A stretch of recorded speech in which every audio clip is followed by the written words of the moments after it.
I got a comment the other day about that all that's happening to us TIs is that we're being stigmatic shaming rituals to to bring us back into normal society because we've wronged in our lives or whatever.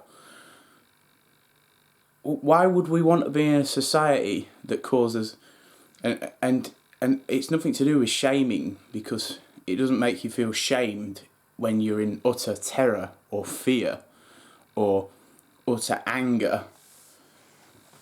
So the guy's comment was completely wrong, and it's the same guy I was talking about before. I've cut my hair, it looks a right mess, but I cut my own hair, so it's always gonna look a mess.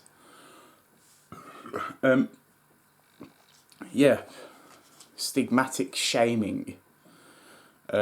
So some people must have a view that it's something that reintegrates us into society nice and calmly and doesn't cause us all this anguish and post-traumatic stress disorders.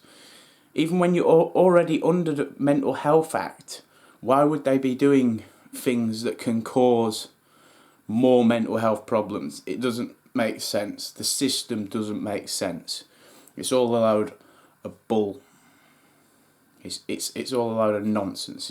It's a ridiculous system run by ridiculous corrupted people, and as I said, it only takes the one corrupt person to corrupt everything for the one individual, like a targeted individual, to make it think like everyone's against them when they might not even have a clue what's happening. So that guy's onto something saying stigmatic shaming. I mean, the guy obviously reads a lot of books, and he is some psychology student probably, or studying psychology.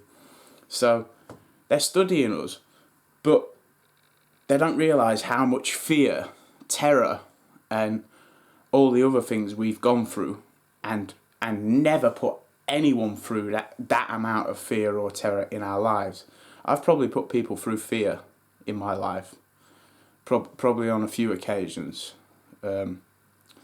which isn't good, but not prolonged preemptive fear, not fought through preemptive attacks, which I think are a lot worse. If someone's fought through how to mess with someone's head or how to mess with someone's body or demeanour, it's much crueler.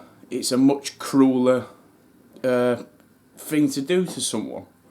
So you're stigmatic shaming, pal. You're onto something there, but you're looking at it from the wrong view, because we're not being shamed.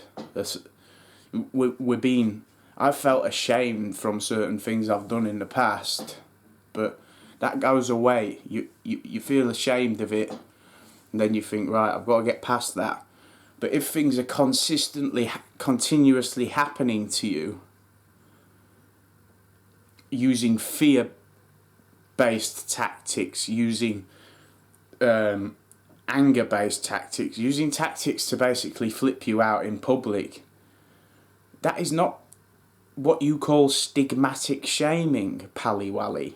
That's something completely different. But if you think it is, you're just one of the you're one of the compartmentalized people that are involved with it, involved with the whole psychology of it. But you don't know how us feel when we're going through some terrifying stuff that's been drip fed into our mind for weeks, and then an orchestrated event will happen. You don't know about how the being feels when that happens. Seriously, I bet you. I don't know you, so maybe you've gone through it, but you talk about the ego and stuff like that a lot. It doesn't matter about the ego. If there's a group of people scaring the hell out of you, it doesn't matter if you've got an ego or not, or not much of an ego. It's probably better to have a lot of an ego, so you can go, right, I'm powerful enough to get through this. I'm going to burn this adrenaline off as quick as possible because this adrenaline is bad for me. And it seems to me that what they're basically doing when they do these street theatrics and that is harvesting adrenaline. They're pumping so much adrenaline through your body because of the state you're in, because your heart is pounding and pounding, going through hell, that it's causing all these nasty byproducts, which can cause a lot of the symptoms you get in your sleep. Yeah, I mean, if it's causing insomnia and stuff, and extreme migraines, it needs to be burnt off ASAP, as quick as possible. But no, Mr. Clever Clogs, who I won't name you, but you know who you are, talking about stigmatic shaming. It's nothing to do with that. Yes, it makes everyone around you seem to have a stigmatism towards you, if that's the right word. I'm not very good with wording things, but that's what it makes it seem like. But really, you're being induced into a nasty, fear-based situation, especially if you've already basically got post-traumatic stress disorder from the first triggers that were set. So you're saying just do as you're told and everything will be okay. Do as I'm told. I do as I'm told. If someone asks me to do something, I'll do something, like hoover the house or whatever. But I won't do as I'm told if I'm asked to do something that is wrong, like blowing up someone's house or something like that. So I don't know what this guy's on about, really.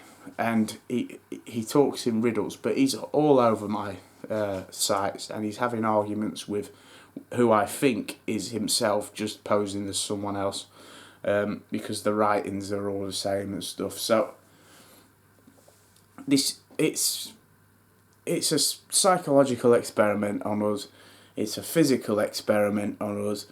It's an experiment on our brains, and it's an experiment on every single aspect of our lives. And there's someone writing something down somewhere to see how we're coping or dealing with these different stressors.